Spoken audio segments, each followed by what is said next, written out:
All right. Rami. Première question, je crois que c'était la première fois que vous tourniez l'un et l'autre avec André Téchiné. Je voulais avoir votre impression sur ce grand cinéaste français. C'est une impression immense. On n'en est pas revenu d'ailleurs. Toujours pas. Non, toujours pas. Non, c'est clair. C'est immense. C'est un homme. Je pense qu'il pourrait nous demander. D'ailleurs, pour nous, c'est colossal. Enfin, c'est vraiment un homme humainement qui est. Et puis son film est bouleversant quand même. Donc moi j'ai une fascination. C'est vrai que j'aime beaucoup les morts. Et donc un vivant qui est donc présent. C'est pas mal. Ouais, moi, je veux pas dire que je suis pas encore assez cinéphile ou quoi, mais bon, j'ai pas vu tous les trucs de Téchiné. Tout ce que j'ai su, parce qu'à mon âge, quand même, 22 ans, c'est des trucs que j'ai vus de lui, Les Égarés ou Les Roseaux Sauvages. Bon, c'est sûr que ça fait dire qu'il y a des vrais cinéastes en France, quoi. Ouais. Et moi, bon, c'était surtout, j'en avais beaucoup entendu parler, tout ça, mais de là à recevoir un coup de fil d'André Téchiné qui me demande de faire son prochain rôle, c'était un petit peu inespéré, on va dire. Et mes impressions sur ce mec, c'est que c'est un directeur d'acteur hors pair, quoi. Il peut nous faire ce qu'il veut avec, même si on n'en a pas envie, lui psychologiquement il va nous dire deux choses, et nous, sans même nous en rendre compte, on va jouer ce que lui il avait demandé. Et des fois après ça nous a énervé parce qu'on a réussi à faire ce qu'il voulait.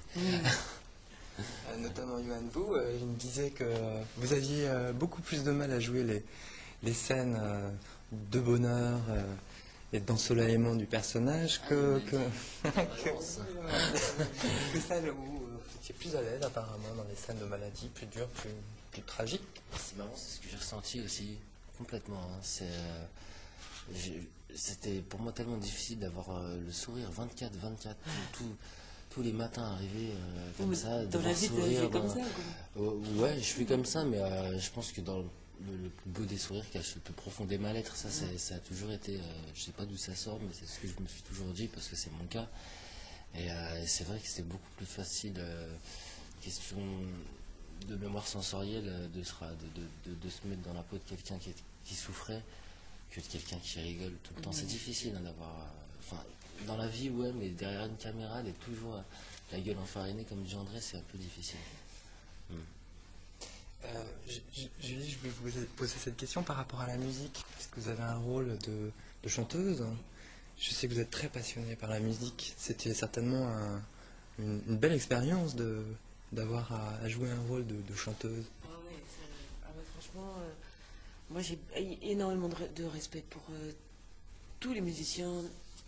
Moi vraiment j'ai fait un peu de piano. Franchement j'ai massacré 3-4 Chopin. Bon, je suis vraiment quelqu'un qui ne fait qu'écouter. Et des fois j'entends peut-être plus émotionnellement que n'importe. J'ai une grande capacité d'écoute. Je vais au concert tout le temps. Donc j'ai des chanteuses. J'ai vraiment eu.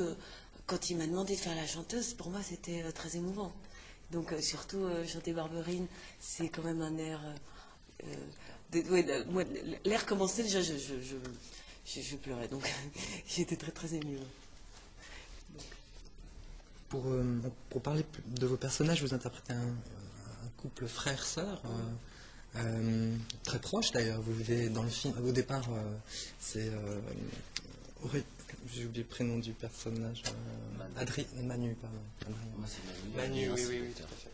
Donc, Manu vit dans cette chambre d'hôtel avec sa sœur. Comment ça s'est passé pour... vous ne vous connaissiez pas, je pense, avant le tournage. Comment ça s'est passé pour jouer un frère et une sœur? Vous êtes approchés Je crois que ça s'est passé tout seul. Ouais. Parce que déjà, on doit jouer quelque chose, donc c'est écrit, on l'a lu, on a dit oui, donc on doit le jouer. Et puis... Ouais, puis on était sympathiques. Enfin, moi, le premier jour que je l'ai vu... on a dû se tripoter dans les vestiaires pour essayer les costumes, déjà on se tripotait, comme on le fait à son frère ou sa soeur. On se pince, on a toujours vu qu'on était des foufous tous les deux. Donc ça a commencé par un tripotage, je pense. Ouais. Donc non, ça s'est fait assez naturellement. Et c'est vrai qu'André nous faisait jouer, même moi, pas de tristesse. Il voulait pas nous être. Donc, moi aussi, j'ai un petit côté peut-être un peu dépressionnaire. Hein. Ça, c'était. Il fallait toujours avoir un peu de gaieté, un peu de bonheur. Donc, c'est vrai qu'il nous disait souvent à tous les deux non, non, non, non, là, t'es plombé, j'en veux pas. Donc, il fallait toujours jouer avec un espèce de gaieté, pas fausse, mais quelque chose qui n'est pas plombé. Donc, Et vous, Johan, par rapport justement à la maladie qui arrive brutalement, et puis certainement cette dépression morale et physique, comment on aborde le fait de jouer cette tragédie Eh ben, je pense qu'on le prépare déjà parce que j'ai vu pas mal de reportages que André m'a demandé de regarder, un film de Guy Gilbert sur, je sais pas si vous avez entendu parler. Guy Gilbert, c'est un mec qui s'est filmé au tout début de sa maladie jusqu'à sa mort, et bon, ça déjà c'est assez douloureux, assez dur à voir. J'ai regardé bon Philadelphia pour tout ce qui est partie malade, etc. The Errors aussi. Et après, pour tout ce qui est la partie rigolote, c'était plutôt du Pasolini, plutôt des Petits et Gros que j'ai regardé. Mais sinon, pour ce qui est le côté maladif, je pense que pour réussir à obtenir cette qualité de personnage dans la mort, dans la maladie, c'était vraiment la préparation d'essayer de se tirer de quelque chose qu'on a vu, quoi. Et, je pense que s'il m'avait pas montré tout ça, j'aurais peut-être pas réussi à jouer aussi bien quand même. Est-ce que peut-être une question un peu étrange, mais est-ce que le maquillage, est-ce que ce sont du genre de choses qui aident la transformation physique Complètement. Mais en fait, pourquoi ça aide? Pas seulement parce que juste on est transformé physiquement, parce que le fait d'être transformé physiquement, les gens vous regardent autrement. Et donc j'ai senti le regard des gens sur quelqu'un de malade. Et moi je me sentais pas malade vu que bon j'étais bien physiquement. Mais j'avais ce maquillage.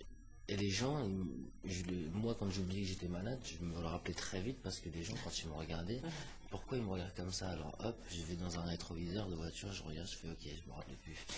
Et c'est vrai que de ressentir ça, je pense que ça aide vachement. Dernière question à Julie. Par rapport justement au personnage, je trouve qu'en effet, il y a le personnage de la sœur, finalement, qui s'appelle Julie, hein, qui porte le même prénom que vous dans le film. Elle garde une distance comme ça tout de même par rapport au drame de la disparition de Manu. Enfin, c'était quelque chose que André Téchiné voulait. Oui, c'est que, en fait, c'est toujours la dernière informée de tout. Alors que moi, je sais que j'ai un frère, et que je suis très très proche de lui. Je sais que quand mon frère va mal, moi je le sais avant tout le monde. Donc c'était étrange de jouer toujours là. En fait, on est très proche, mais on est loin, puisque quand il est très malade, il m'appelle et je n'entends pas. Elle reste naïve aussi. Ouais. Moi, je pense qu'il va très bien. Et donc, c'est ça qui était un peu étrange pour moi, c'est que normalement, quand on, justement, vous avez une famille, quand on a un membre de sa famille, on sait. Et donc là, j'étais toujours la dernière informée. Voilà, c'est ça qui était étonnant. Mais c'est ça qui était écrit. Donc, mais pour moi, c'était... Oui, j'ai eu du mal à jouer ça, parce que moi, mon frère, c'est comme si... C'est plus que si c'était moi, je pense. Moi, quand je vais mal, je le sais après. Quand c'est lui, je le sais tout de suite. Donc,